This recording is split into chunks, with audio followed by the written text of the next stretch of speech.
1. The Legacy Kid. When Randy Orton first appeared in WWE in 2002, he didn't look like a future world champion or a locker room leader, but he definitely carried the quiet confidence of someone born into the business. As a third-generation wrestler, the pressure to succeed was built into his bloodline, and WWE wasted no time presenting him as a young star with a polished look and crisp technique. He wasn't flashy, and he didn't need to be. Even during his early rookie runs, fans could tell Randy moved a little differently than everyone else, almost like he had been studying the ropes long before he ever stepped into them. There was nothing particularly memorable about his first year besides his last name, but Randy wasn't in a rush.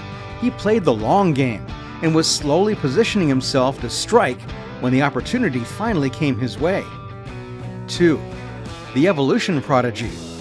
In early 2003, the villainous faction Evolution was formed, and Randy Orton became a key member of it. He surrounded himself with names like Ric Flair, Batista, and Triple H, and started learning from the very best in the business. Randy wasn't the loudest, nor was he the biggest, but there was something about the way he carried himself that made people notice.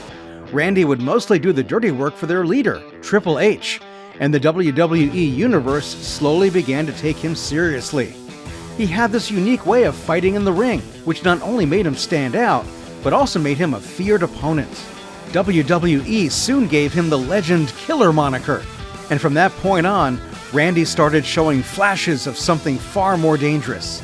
Evolution gave him protection and direction, but he didn't plan to stay in anyone's shadow for long. 3. The Youngest World Champion. In 2004, Randy Orton became the youngest World Heavyweight Champion in WWE history by defeating Chris Benoit at SummerSlam. But that was completely overshadowed by one of the most brutal betrayals in WWE.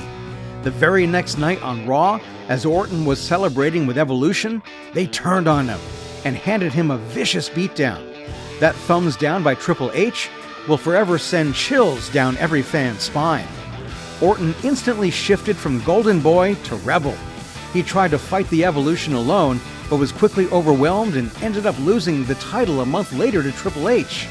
Although his reign was brief, it proved that WWE saw Orton as more than just a third-generation wrestler.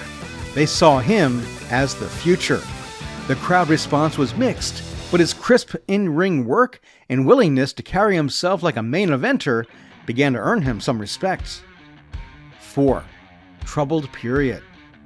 After that heartbreaking loss against Triple H, Randy Orton started dipping in a way no one had expected. WWE tried to turn him into a babyface, but something never quite clicked. The same confidence that made him exciting as a villain came off as fake and forced when he tried to play the hero, and fans just didn't buy it. Orton feuded with the legendary Undertaker in 2005, delivering one of his most memorable RKO counters at WrestleMania 21, but he still came up short. Backstage, things were messy as his temper, injuries, and immaturity led to a 60-day suspension in 2006. Even though the company kept using him, it was clear he hadn't earned full trust. He bounced around mid-card and upper-card feuds, tagging briefly with Edge as Rated RKO in 2006, which gave him some momentum again, but the fans didn't think of him as a top dog anymore, and he was simply just another wrestler. 5. The Viper. By 2007, Randy Orton began to shift into something colder and more unnerving. After returning from a collarbone injury, he adopted a slower, more methodical style, letting his body language and timing do most of the talking. This is when everyone started calling him the Viper. At the Royal Rumble in 2009, he won the match by eliminating Triple H, setting the stage for one of the most unhinged storylines yet. Over the following months, he targeted the McMahon family in sickening fashion. He punted Vince in the head, DDT'd Stephanie, and kissed her unconscious body, while Triple H was handcuffed just inches away. That image alone told fans everything they needed to know about who Orton had become. He wasn't just chasing after gold now, he wanted total control. Orton's WWE Championship match against Triple H at WrestleMania 25 was his best match till date. Although he ended up on the losing side, he was already a top-drawer player and some fans had started to idolize him. 6. The Puppet Master of Legacy. In late 2008, after establishing himself as WWE's most unpredictable threat, Randy Orton returned with a new purpose and 2 young allies by his side. Legacy was made up of second-generation superstars, Cody Rhodes, Ted DiBiase, and their villainous leader Randy Orton. Together they terrorized Raw for months, interfering in matches and beating up the biggest of superstars.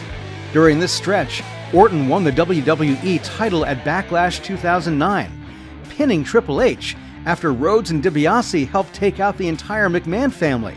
It looked like the world was at Legacy's feet and they were untouchable. But the group gradually began to drift apart when Orton started blaming his partners for every misstep. Then at Royal Rumble 2010, he turned on Rhodes and DiBiase mid-match. This culminated in a spectacular triple threat match at WrestleMania 26, where Orton managed to emerge victorious. 7. The Slow Burner. After Legacy broke apart, Randy Orton slowly transitioned into a lone wolf who didn't rely on chaos to get noticed anymore. The company once again positioned him as a babyface, and he did his job perfectly, but not like the other traditional babyface.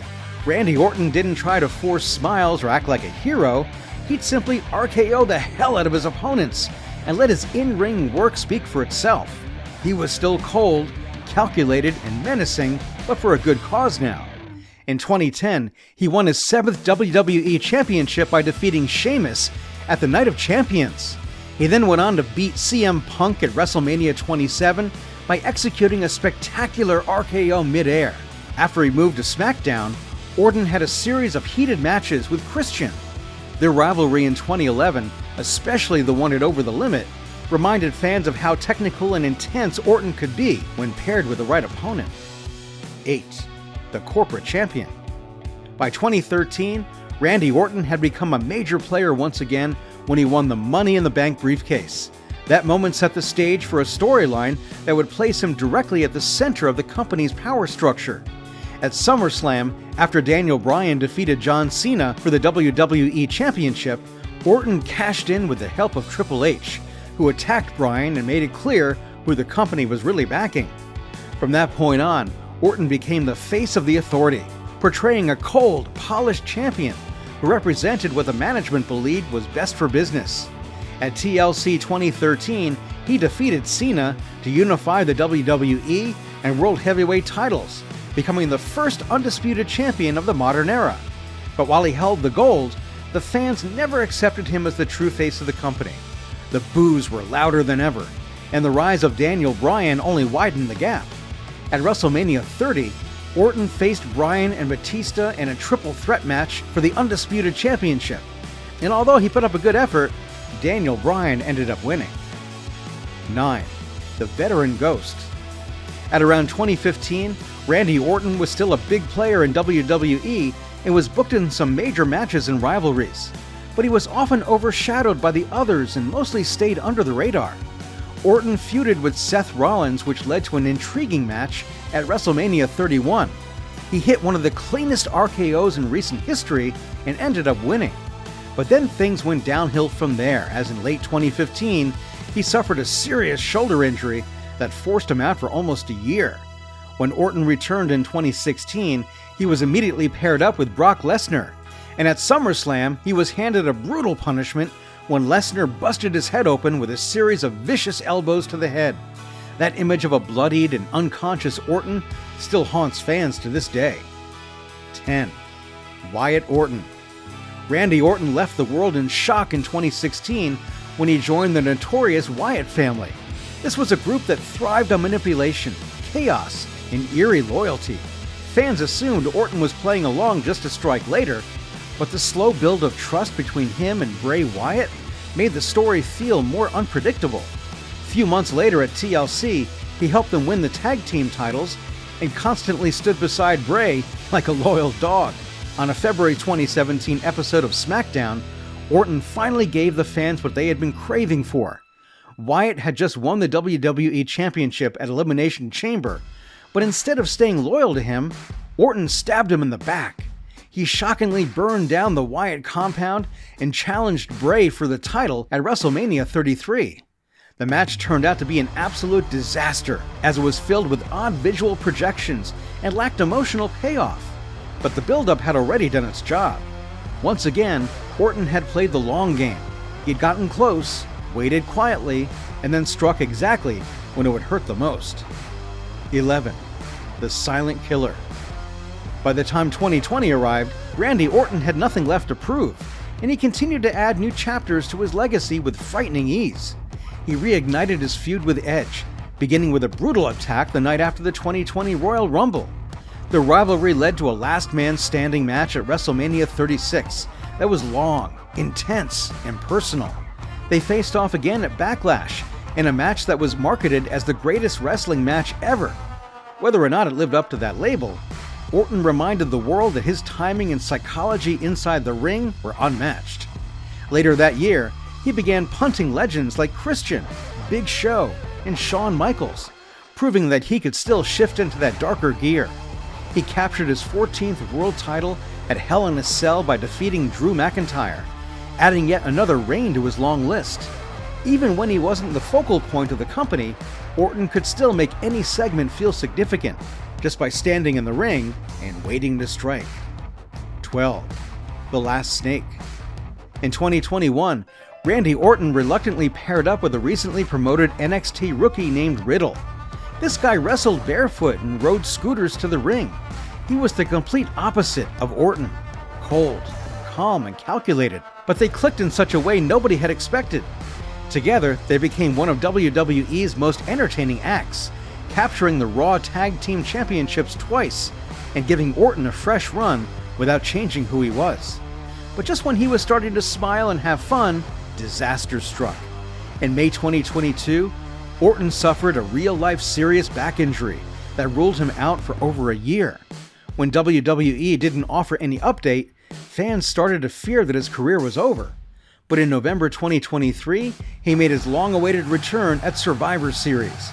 The crowd went absolutely nuts, and from that point onwards, they started singing his song as if it were a concert.